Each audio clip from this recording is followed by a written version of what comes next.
right.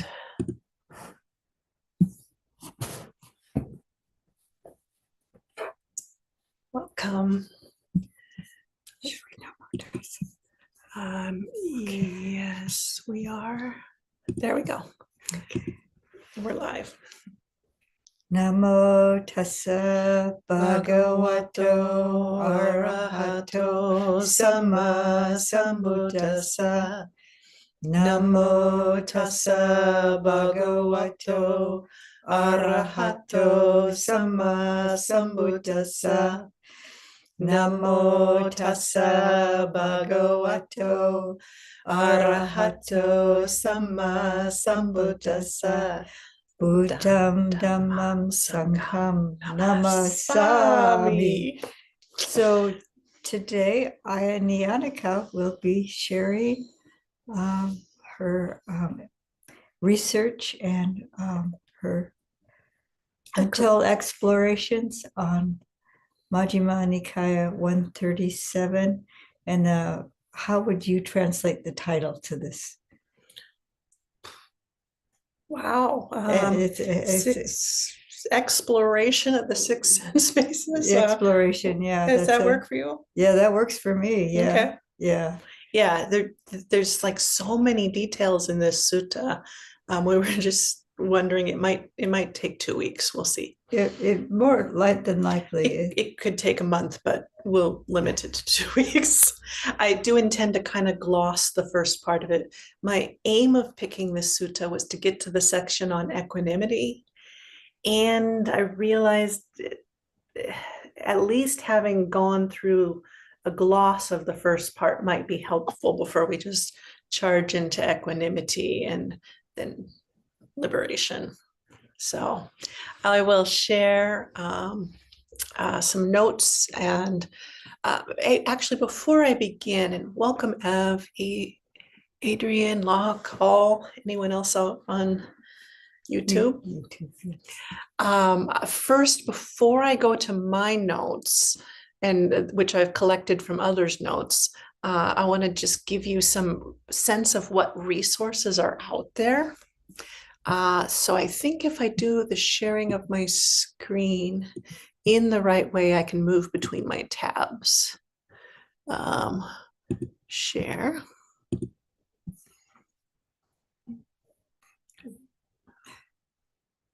That one. Okay. So what you're seeing there are a collection of my notes. Trying to move things on my screen. Hey. Now you're probably seeing an infinite loop. Let me, oh gracious. This, the resizing of Windows is trying to help me and it's not. So let's close out of that. No, you can just go from tab to tab. All right, now I can go from tab to tab. Yeah, usually if you just go to if it's a. It's just that the tabs and the people, this is why we need tech assist. There we go. Oh, you just have to slide it around. Slide it to this. Yeah. There we go. Around. All right. Yeah. And welcome, Kat, as well. We're in the tech land portion of being able to show. The tech fidgeting. Tech fidget. Yeah. Bhikkhuni tech fidget.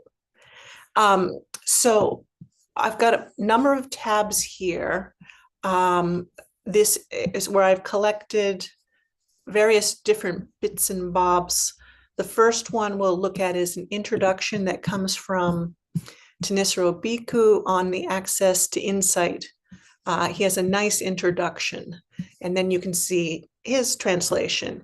And I'll put the links in the notes later to these other resources. Bhikkhu Bodhi has this incredible one. He's got it's 7-part, but it's really 6-part series of videos on this particular sutta. And then he created these notes that go with it.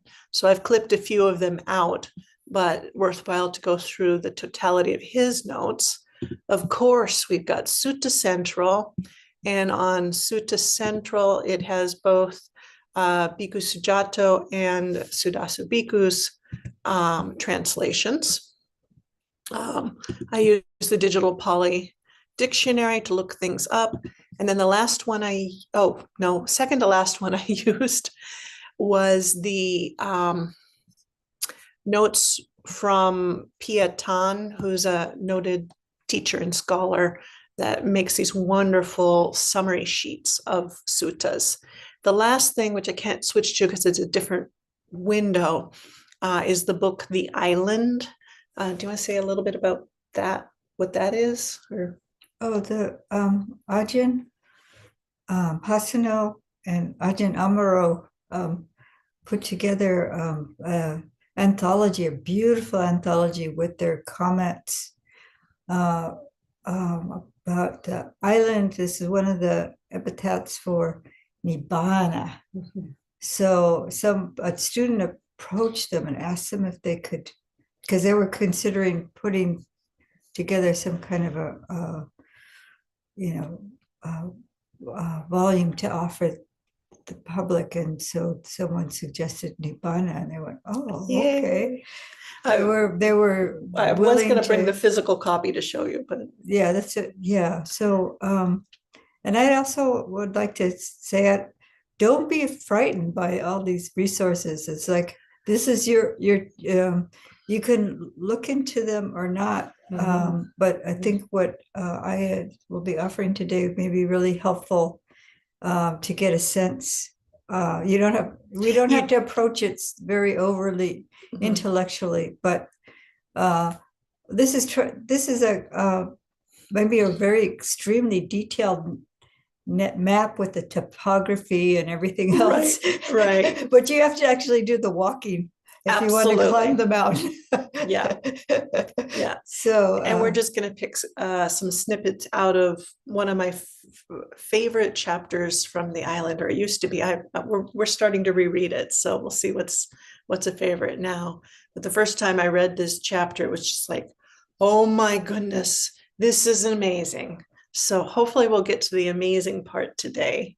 If not, maybe it'll go on to next week. All righty. Oh, there's also now, John and I are going through the book. There's also a study guide now for the book for anyone who's interested in going through a study guide with it. So lots of richness. And now we'll just come back to today's sutta. Thought I'd start by reading Thanissaro Bhikkhu's introduction to the sutta, because it gives a nice overview and like the reason that I picked the sutta, the salient points. So I'm just going to read his actual introduction as opposed to paraphrasing it. Despite the abstract format of this discourse, which we'll see soon, it deals with an emotional topic. The source of emotions, the use of emotions in the course of the practice, and the ideal emotional state of a person who has completed the path and is fit to teach others. In particular, this discourse counters a common misperception that the distress that comes from having an unachieved goal is an obstacle in the practice, and that the antidote for the distress is to renounce any sense of goals. In actuality, that distress, termed renunciation distress, has an important role in the practice to overcome the distress that comes with a sense of loss over sensual pleasures that have not been attained, or those that have been attained in the past but now no longer exist. So this, of course, we have this sense of, I lost that my favorite restaurant closed. I can't have my favorite meal. I mean, I'm going total sense pleasure here. Or the attachment of I broke up with so and so and my heart is broken. These are kind of householder. Thanissaro Bhikkhu uses the word distress. Renunciation stress is, I have not yet achieved the unconditioned. When will I see Nibbana? Is that kind of a good way to put it? Yeah. And that longing, if you're just sitting in the distress of it, obviously is not going to be forward leading. So we'll continue. But there is a higher form of distress in the hierarchy of distresses. Okay. It's akin to samvega. Yes. Samvega is the kind of sense of urgency of seeing how things are impermanent, unpredictable. So just samsara is totally out of our control. Just the nature of it, just there's the dukkha and the impermanence everywhere that you see, and so that the urgency, an urgency to do the practice in order to have this a settled mind, to have a purified mind, to really have a good understanding of how we can be in this samsara, and not be overwhelmed by it. So it's I think they may be a different, the renunciant distress is a kind of a deeper level of that samvega. Or just a little bit different. It's a different flavoring on different little flavoring. But the samvega actually is like, so I have this distress and therefore it arouses urgency. It's not, I have this distress and now I'm a renunciant, I'm going to wallow in it. Or I'm going to run around every direction. In distress. Distress. No, it's not like that. It's not. So let's see here what it says. Renunciant distress serves as a reminder that the loss of sensual pleasure is not a serious matter. As for renunciation distress, it is overcome not by abandoning any sense of goal, but by following the path and realizing the joy that comes when the goal is reached. So it's a forward leading. I just want to, paint the picture of reality of there are painful things, there are pleasant things, there are things we can be kind of balanced with. And the reason I'm leaning forward is you can pull it. Well, I don't want to cut you out of the picture, and I also want to be able to the font to read it. Yeah. So also I wanted to please maybe mention that it's not like we're suddenly giving up all kind of pleasure. We're not seeking it. I mean, like as renunciants, we get offered food and the food is tasty. We'll still appreciate it. It'll still be pleasant, pleasing, delicious, whatever. But we're not attached to always having it. The air temperature is just right now, and I can just feel at ease, and it's pleasant. So it's not like we're just saying, I can't enjoy anything now. I'm a renunciant. It's not like that. Or in late life too, it's a moderation. It's certainly it's okay to enjoy a good meal. Or conversation with your friend or something like that. Ajahn Brahm says that, we have salivation and these kind of things toward the enjoyment because that's how we process food. If everything just tasted like sawdust, our digestive system wouldn't work terribly well. So we're wired like this. So it's okay to enjoy a cup of tea or something. But if I'm really grouchy because it's the wrong tea, it's the wrong, they didn't prepare it properly for me, something like that.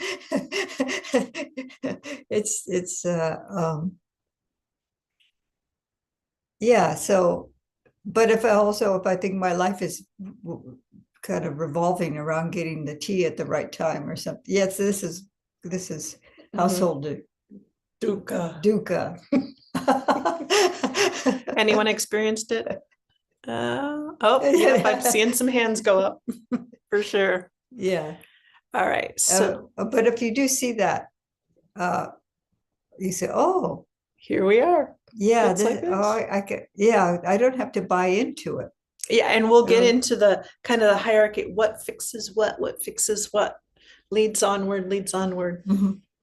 Okay, here's another one of the misconceptions. This discourse counters another misperception as well, that equanimity is the goal of the practice, that we're just even. In actuality, renunciation equanimity serves a function as part of the path of practice, as a tool for letting go of renunciation joy.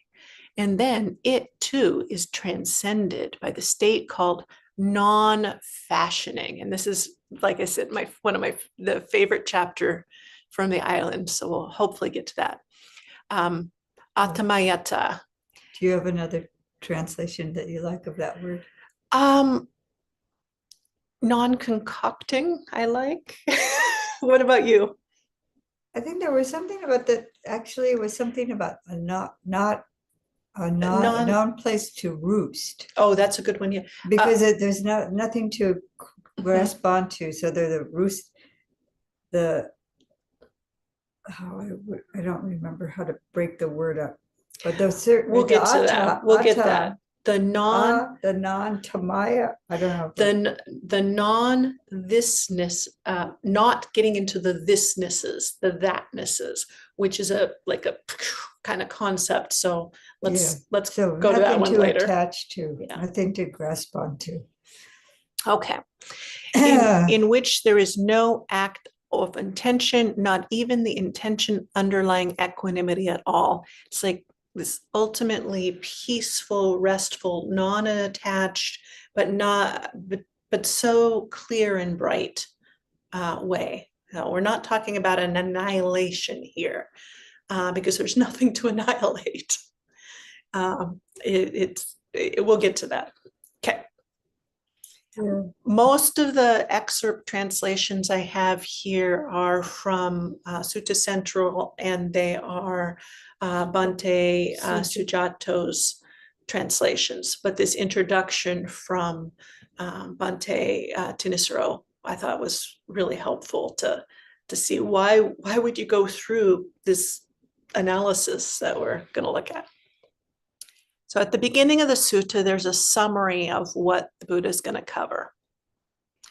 And I put these little links when I share the document that link to that spot in Sutta Central. So you can jump to them.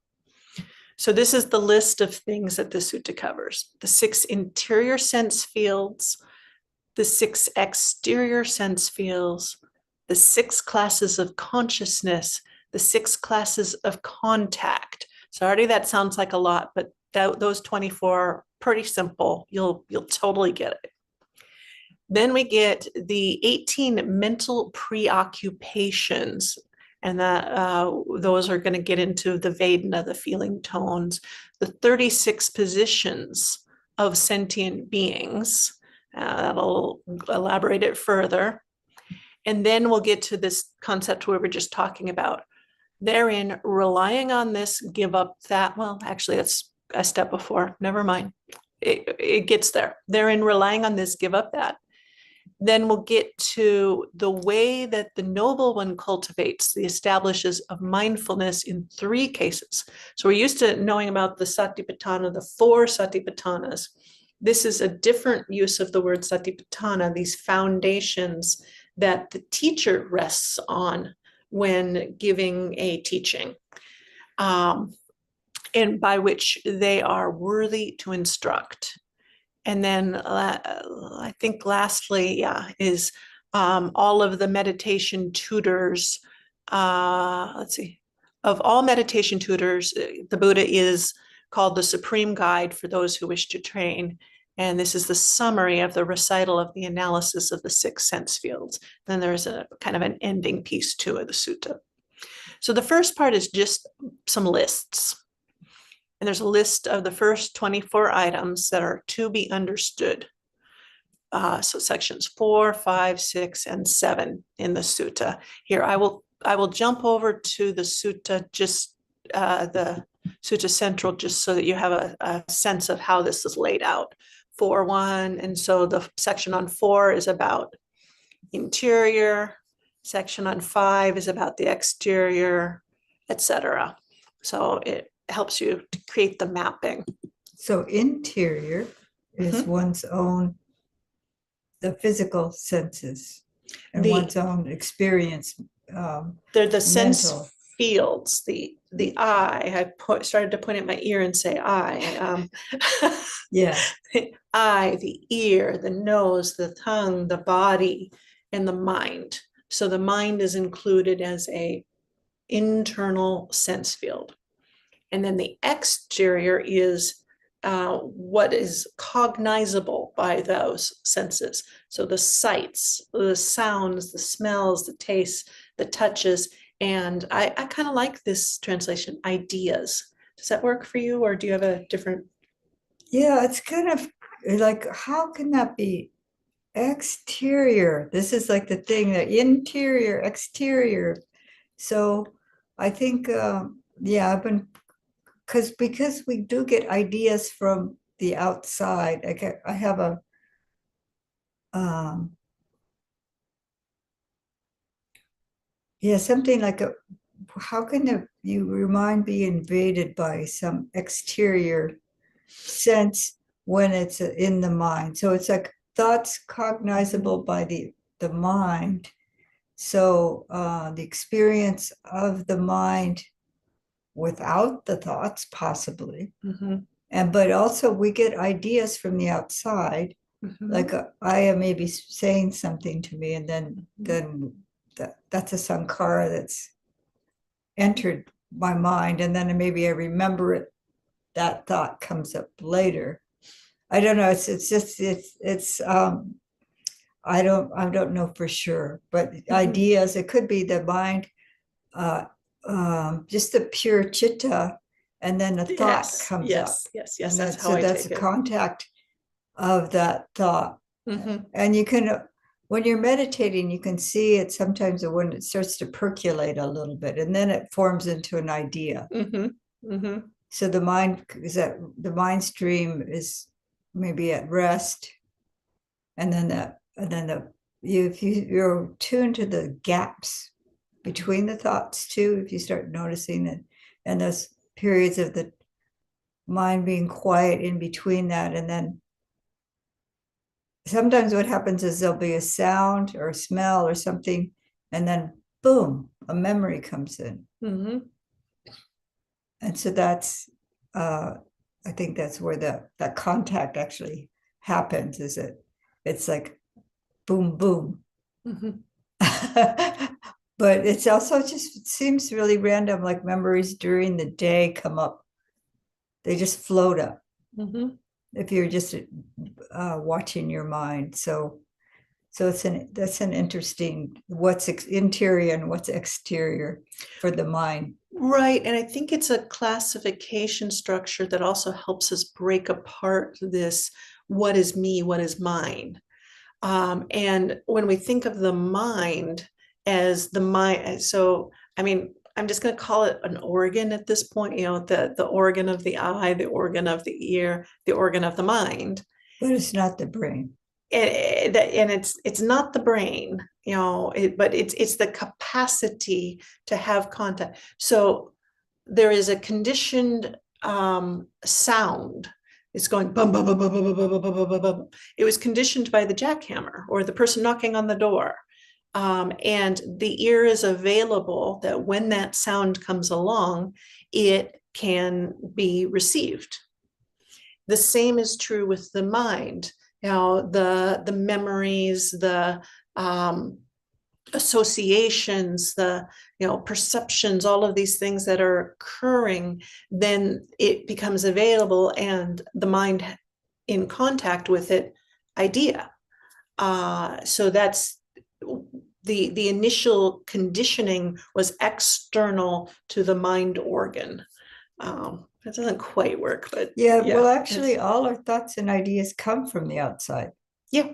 Well, just our ability to think is based on our ability to speak and hearing words. Yeah. So as our mind develops, from infancy, we start getting somebody thrusting a ball at us, and Mhm.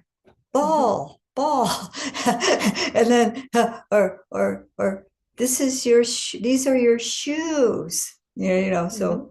then this is all in the mind, before we have words. Mhm. That's all been instilled in us. Mhm. It's Mhm. all our thoughts and ideas and opinions and everything like that come from the The outside. conditioning. We're Yep. conditioned. And that's the other two sets of six here. The consciousness associated with if you don't have an eye faculty, you won't have eye consciousness. The consciousness of sights.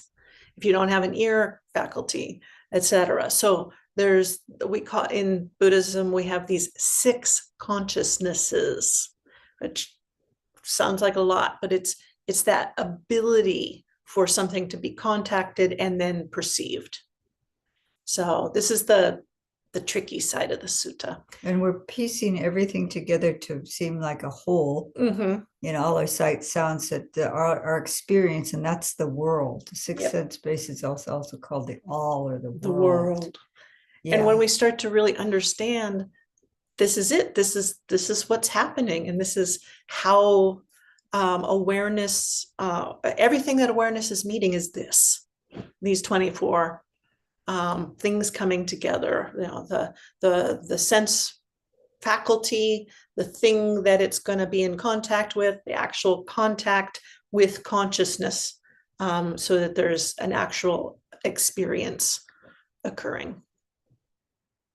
So it's super rich over time. At first, it's like, whoa, I'm parsing reality in a very brand new way. Venerable Sujato commented, the fields of contact are the scope within which experience occurs. Well, that's kind of what I just said. Great. In response to what one becomes preoccupied, in response to which one becomes preoccupied due to the power of feeling. And so that's what we're going to get into next is the 18 preoccupations. Um, this is a sutta that I actually find it's very difficult just to like start at the top and just read it. It's like just reading a dictionary or something. It's just, it's got bits in it, but it's like it's just too much to kind of hold. And so breaking it up into these parts and seeing their relationships was super helpful for me. Speaking of parts, we'll probably do this in two parts Because, yeah, at it's least so two rich. parts. It's so Yeah. rich. Yeah. So Yeah. So thank you for all this preparation. Yeah. yeah, I love it. It's so fun. Okay, 18 preoccupations. So the 18 mental preoccupations should be understood. And you can see I've got a whole lot of dots in here. So seeing a sight with the eye, one is preoccupied with a sight that's a basis for happiness or sadness or equanimity. So right there, we've got one of the six: eye, ear, nose, blah, blah, blah. And it's associated with three kinds of Vedana. Happy, sad, or equanimous is the way that Venerable Sujato has called the three Vedanas, the three feeling tones. And that's what comes up with the 18. It's not so daunting once you start to see that it's just these senses.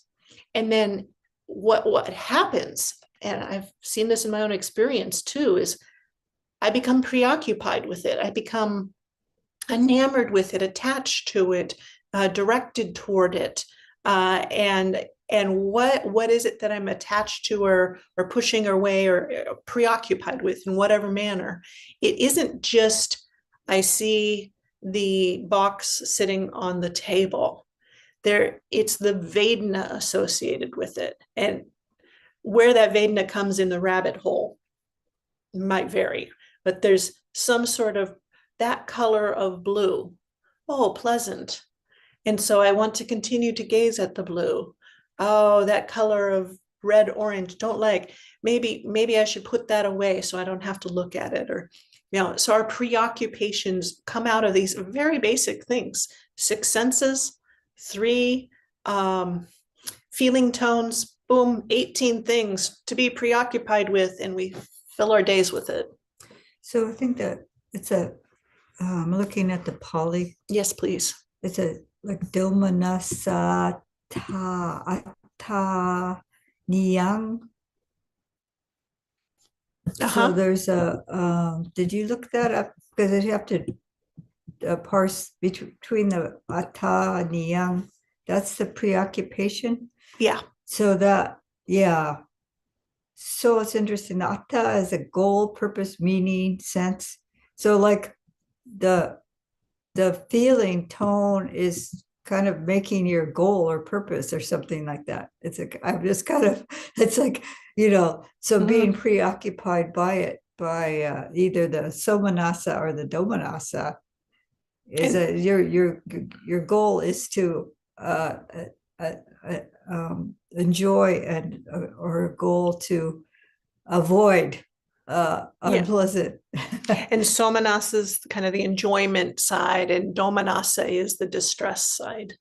So yeah, so that's it is led, or you're Mhm. led. So you're kind of the you're yeah, I can see how he says preoccupied. We're led by the pursuit or avoidance.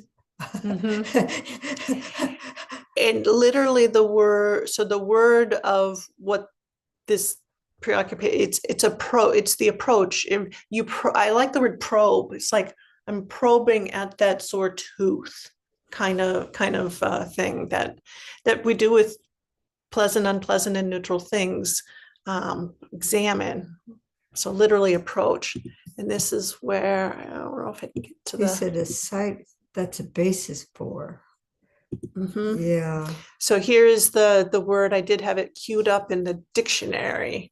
Exploration, examination, probing, consideration, literally approach. We literally approach these six sense gates with the feeling tones. And then it can also be that Or we get you ruminate on it. yeah, or we get led by the feeling tone one way or another. Mhm. I think it's kind of like we get our we get pulled along or pushed with repulsion or attraction. Or attraction. And Yeah. that's usually the next layer in the like chain of things is then the reaction to.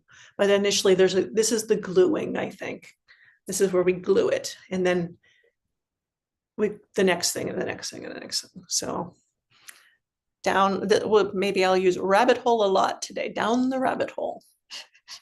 Okay, so those are the But we're not just falling, we're exploring carefully. right. I mean, today Going, we're exploring carefully, yeah. but much of my life I haven't done exploring carefully. I've just gone down the rabbit hole.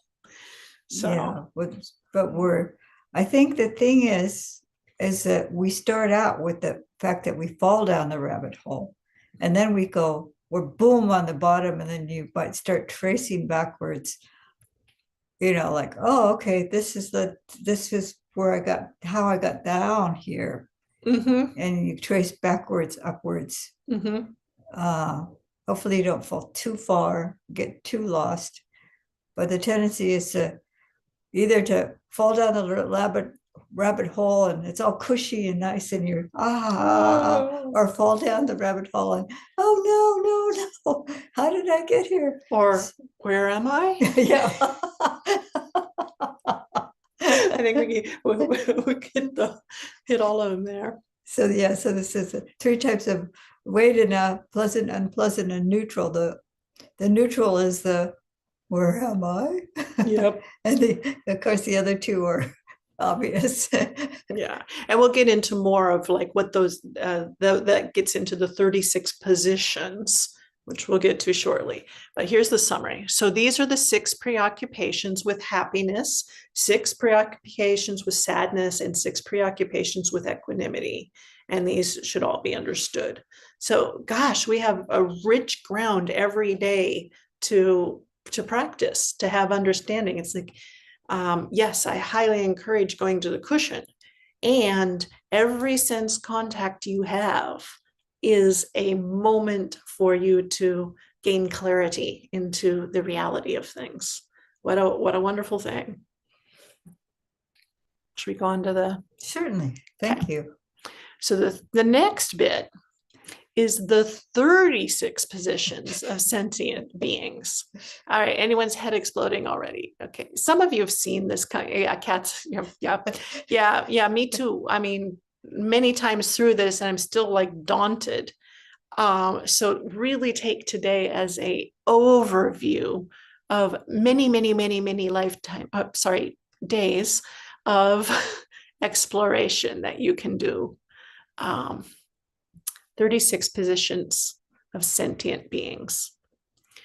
There are the 6 kinds of domestic happiness, and we'll get into that, and the 6 kinds of renunciant happiness, 6 kinds of domestic sadness, 6 of renunciant sadness, 6 of domestic equanimity, and 6 of renunciant equanimity. And we'll get into what he's talking about by domestic or household life.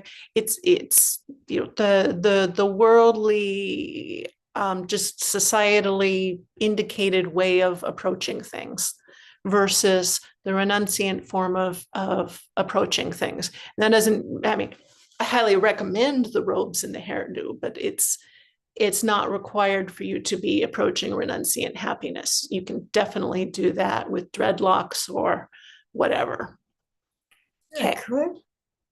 Well, I think we've got a rule against dreadlocks. Okay. All right. So, it wouldn't be as fun as you think. I've been there. Okay. So I like this kind of math thing that Piaton created here. The 36 feelings that are comprised by the following. You take the 6 internal sense bases, so the eye, the ear, the nose, the tongue, the body. He left off mind. Internal. Yeah, but this is still the internal sense bases. So if we go back up here. Yeah, well, you need external. You need a. We'll go back down. Let's look at what he's ear, he's tongue, saying. and mind. So I think that there's just really a typo here. There's internal and external. Right. So the mind itself. And the mind. I just noticed that for the first time. And then those 6 things are crossed with the kinds of pleasure, pleasure, pain, equanimity. So now we've got 6 times 3 was the 18 we already saw. Now we're multiplying it again by the 2 kinds of life. He calls it household life or renunciation. And that brings us to these 36 states of being. And Bhante Sujato called it positions of sentient beings. These are the feelings that beings are overwhelmed with as regards whether they are intent on continuing the samsaric rounds or on the ending of rounds. Ooh, I kind of like that as the definition. So when we say householder or domestic, we're saying our intention is, our motivations are toward continuing the samsaric rounds. And when we say renunciation, we're saying we're intending and motivated toward the ending of the rounds of samsara. I actually really like that. I pasted it in, but it hadn't quite hit me that way.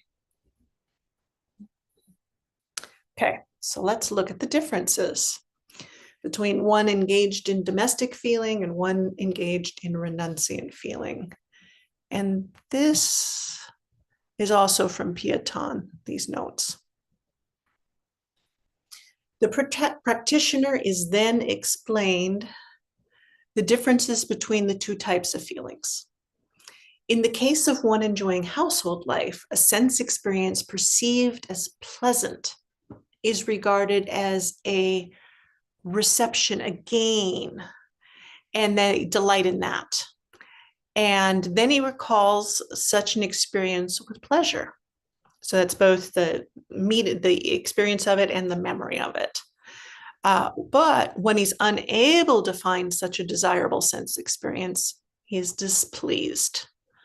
Furthermore, he still has so much defilement remaining and under the weight of his own karma that he can be equanimous towards a sense experience without any understanding, of the danger that it poses, such as it being the condition for misfortune. And we'll get into that, that. So basically, it's kind of a diluted. I don't even want to quite No, use the word I contentment. I think Uh, what I think it is I've been thinking about what could evoke equanimity at the sense gates, but I mean, you could be out in the forest and sitting there calmly, and it's really beautiful, and there's no one bothering you, and there's no loud noises. And so you have this sense of peacefulness, equanimity, and all that's fine. And it's not necessarily diluted, I think. I mean, you can be aware that, well, oh, you can be aware that this too is impermanent. But if I'm dependent on my equanimity to be based on uh, the senses. I mean, it's one way of mhm, looking at it. You might have mhm. a different way of No, looking at that it. works. That definitely Yeah, works. it's not or like you there's studies showing that people have fish tanks and they sit and they look at the fish and they're at an aquarium It's and kind of their peaceful. the blood pressure drops and they become peaceful. They're just Mhm. doing something very still and quiet and so your equanimity is dependent on external Mhm. senses rather than seeing that this is a, And I'm and understanding it. it's not diluted. It might be, I'm very intentionally going to calm myself. And I need that for a while in order to experience that calm of mind. Definitely. We go to retreat centers that are set up uh, to protect us. Yeah. So we Yeah. have that kind of protection of being maybe in a forest and Mhm. everybody else is being quiet. We're not getting, but if we're so dependent on that, we notice that somebody is talking or something like that, and then we get all so so that that's then it's so artificial that it's not beneficial. But if Mhm. you learn, okay, is it or the anything that happens. So suddenly Mhm. that you realize there's some construction is going to have to be happening. And Uh, then poof, it all goes. and it all goes, but then you can, Well, but even if it doesn't go, you can still have this worldly equanimity mm, with, oh, and it's changing now to this, but you're not really fully penetrating the impermanence of it. There's still just kind of I, I definitely think there's a spectrum on both of these kinds of equanimity, and no, we'll get no, into yeah, that. yeah. I think that you're working towards that though. If you go, okay, Yeah, now it's this. Now they're yeah. telling me that there's something we have to, you And know, when you start to move over to the side of, and there's a danger of not seeing the impermanence, you've popped over now to the renunciant side of equanimity. So that's, I like that we're bringing in that spectrum yeah, there is a aspect. spectrum, but if it's just like you get irate and it flips over to, or you're just so attached that I have to have this situation in order to have Mhm. equanimity. Then it's Yeah, not it's still householder right. equanimity. But so down at I'm going to go to the lower end where I've lived a lot of householder, or maybe it's not even a word, because I shouldn't say householder because I was in robes when I was definitely experiencing this samsaric equanimity. Um, Group of us are out in the forest and seeing there's lots of nice sights and birds and this, and some of the people in the group are looking, oh, look at that, a beautiful bird, wow, isn't the sky just wonderful, and others are like, oh, my feet hurt, my allergies are acting up, and I'm more in the camp, and there was another monastic with me, and we're like looking around and we're like, yeah, I guess that's pretty. And yeah, I guess my feet hurt, but um, it's all just kind of neutral. And that neutrality, it's like it wasn't the neutrality that brought up a renunciant joy, or it was just blah. Well, that's dullness. Yeah, I yeah. think you can have what I was talking about, the equanimity that comes with things just you're just but you can experience it. I Mhm, mean, you can oh, have we the weren't calm. You unexperiencing, have, but no, but but it's it not a just dull state of mind, but it's still dependent. we weren't No. dull. See, we have different minds. Well, you This is why said, it's good for well, I I. think if you were saying it's blah, It's blah. It's just that's dullness. okay. Vocabulary. Yeah, that's Yeah. dullness. So maybe it's a level of equanimity. There's the kind of dull, like you could say an alcoholic is equanimous as long as they have their booze, right?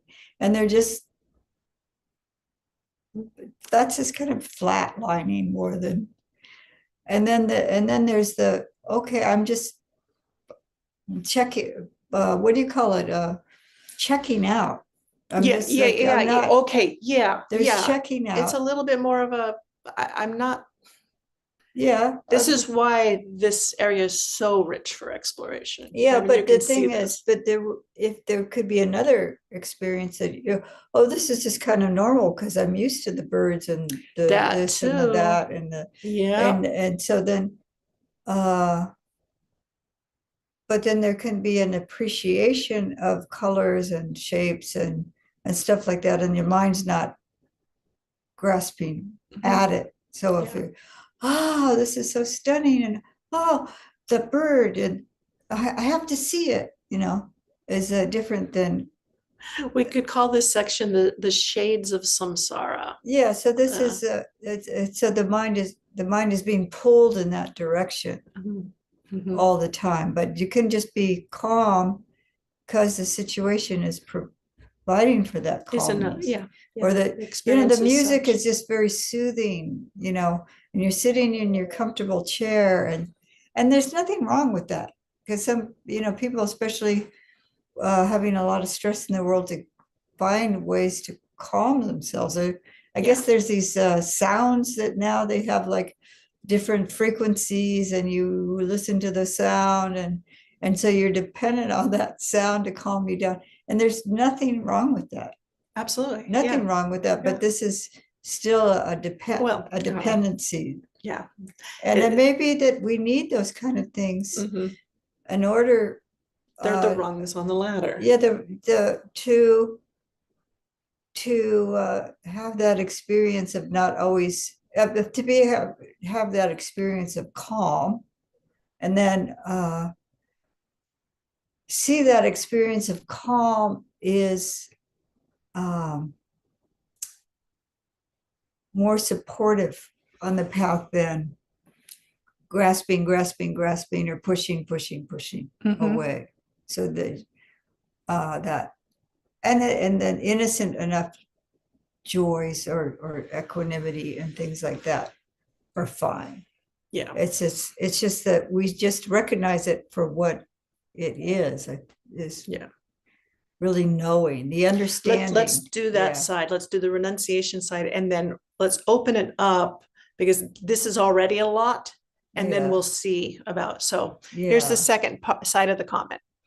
The one enjoying the joy of renunciation, on the other hand, sees each sense experience, whether one arising in the present or one that is recalled, so memory, according to reality, as being impermanent, and as such feels joy.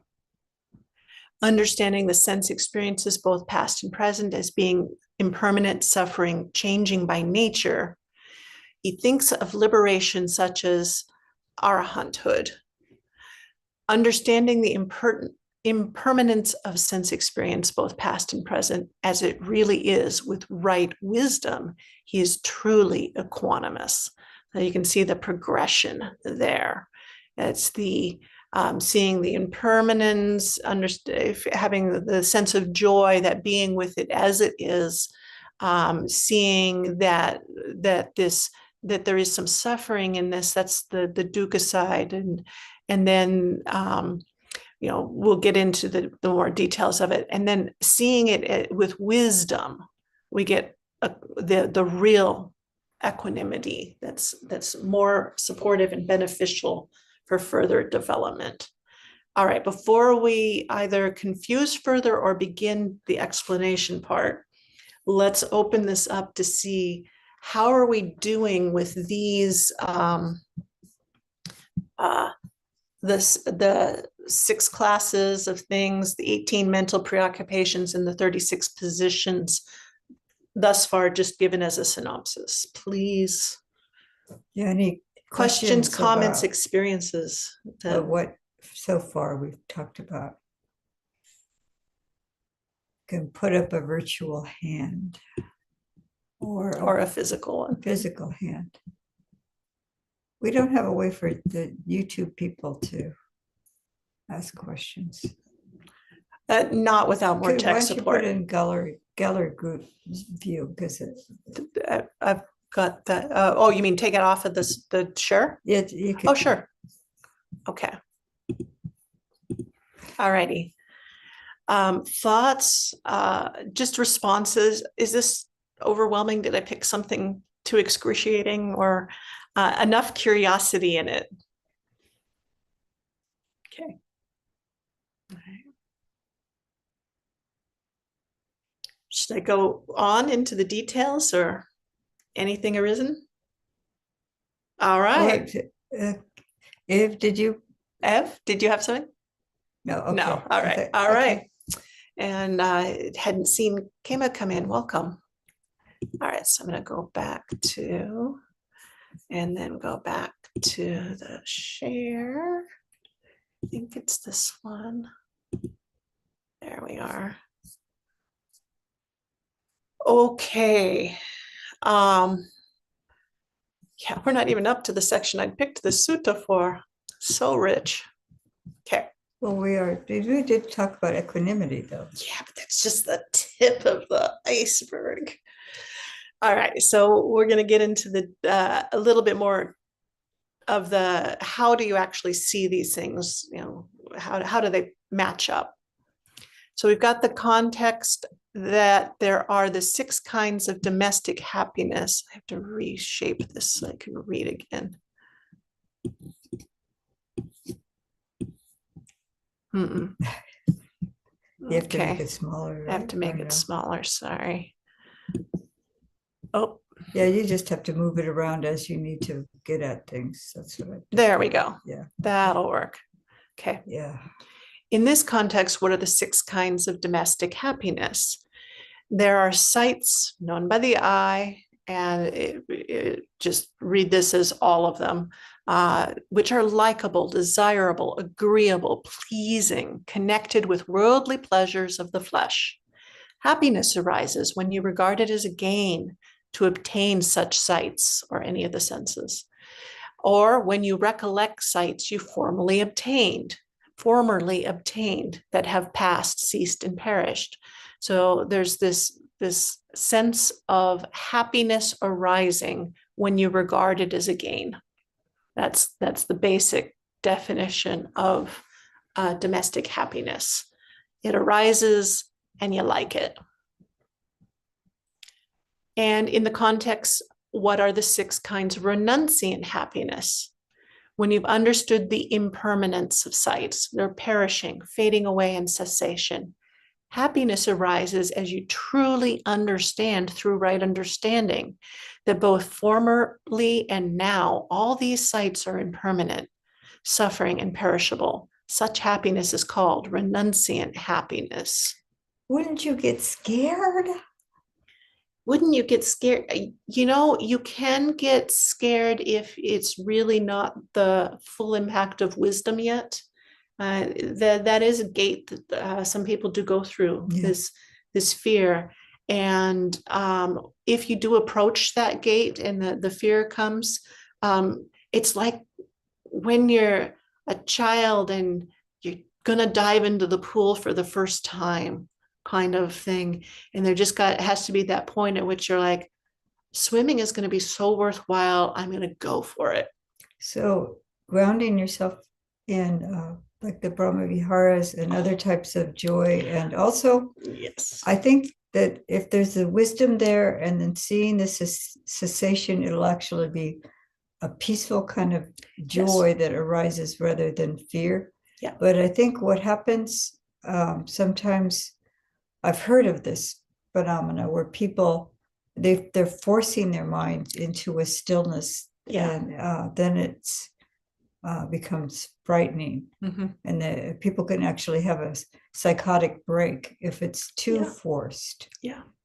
So this is where the gradual path is so important. We have to be developing wisdom along the way, and other wholesome, joyful qualities that help support our heart. So we don't just, it's like not stepping off a cliff kind of a feeling, or Yep. diving into the deep end when you don't know how to swim or Right, something like right. that. Well, and I think that like if you've got the parent nearby who's like just telling you and really supporting you and loving you. I actually at the beginning of this I had intended and I forgot. I did want to do just a couple of minutes of metta practice because this sounds so intellectual, but when the heart is open, when you have this steady and open and bright heart, I think it will come up in here where might be Ajahn Sujato, Bhante Sujato, who says it's a smiling mind. And so when we're in that kind of happiness, what we have is this smiling mind. Um, it's here. No, it's not right here. The text talks about bright insight, knowledge, and so there is the Yeah, let's read. Do you want to read that one? yeah, Can you see it? well, yeah. So this is, I think, this is a commentarial. This is the joy that arises when one has set up insight and is sitting watching the breakup of formations with a current of sharp and bright insight knowledge focused on formations. So, but this is a maturity that comes after time. It's not just something that can be forced in a 10-day retreat, or No. month of just kind of really slugging it away Yeah. on the cushion. Yeah. And so it might be confusing if you don't have a stronger basis to come from, Yeah. Yeah. a stronger basis of mindfulness as well. And the happiness that comes is it's partly comes from the relief of being in alignment with things as they really are. Mm-hmm. It's like, oh, I don't have to struggle against this because this is reality. What a relief. So it actually can be quite heartening, is the way I've heard it and seen it written out and described. So it's a relief, and you can taste that along the way. You can taste the relief of this renunciant happiness well before the final breakthrough. I think probably most of us here have had some experience of that. Oh, that's so nice. I don't have to fight against reality anymore. This is just how it is. Yeah. Humor comes up so much. Were you the one that was talking about how some of the monastic rules about our behavior and not laughing loudly and whatnot may have come because of how happiness starts to emerge in monastic life, because it's just, and so, as we go represented in the world, we can't just be looking like everything is hilarious, even though it kind of is. Were you the? I don't remember. It wasn't me. It wasn't you. Okay. It might have been ISO, but it sounds like okay. ISO. That very much could have been. Yeah. As we laugh. Well, yeah. If we start laughing about things that other people find distressing, because, well, yeah, this is how it is. Yeah. Also about human nature too. There's a lot of humor, but a lot about that, because there's a sense of recognition. And so the foilability of fallibility. I'm not sure. I don't know. There's just just that we fall prey to these things, and that we're driven by these things, and so there's can be a little bit of light humor in just observing our own nature. Should we leave it with that for today? Leave it on a happy note, but since the next note is sad, and is it time? Should we do a little breakout again, just Yeah, briefly? that's what I mean is Yeah, go come off of reading the certainly. That sounds great. Thank you. so to end on a happy note, we will stop the sharing here Go into and gallery. go into gallery view. Thank you, Aya. Let's see here. There we like go. that. Yeah, that's Okay. nice. So All is right. there any comments, questions that we can go a little bit over? Yeah, and these are comments and questions that you'd like to have incorporated into the video, and then we'll turn the video part off, the live stream part off, and it won't be recorded if you have further questions or comments. So anything anyone would like to add? Nope, it's a lot. No question about what was just said? It's all understandable. Yay. I mean, it is. It's pretty clear. It's just going to be a lot to like catch it as we go through our lives and go, oh, there is that sense contact at my ear and the Vedana that I sense that it is. That's what's going on there. And I see the underlying tendency to greed for the pleasant. Oh, I want to hear that comment about how wonderful Nianik, how wonderful you are. What a wonderful present. No, there's nothing wrong with that. But what you said the other day was not right. So this is at the mind door, putting ideas in the mind. All right. I think maybe we've played enough on camera with this one. Okay. All right. Well, so thank you for your we'll kind attention. do the Araham. Certainly. And then we will stop the video recording, and those who are on the live playground, we can stay on and talk further on this topic or whatever is emerging if you wish. If you need to go on with your day, also very welcome.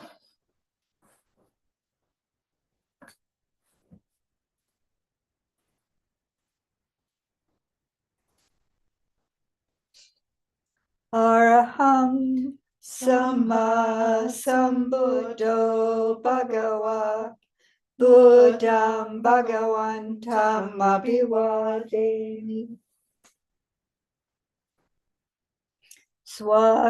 Swakato Bhagavata Dhammo Dhammam Namasami Supatipanno Bhagavato Sawaka Sangho Sangham Namami.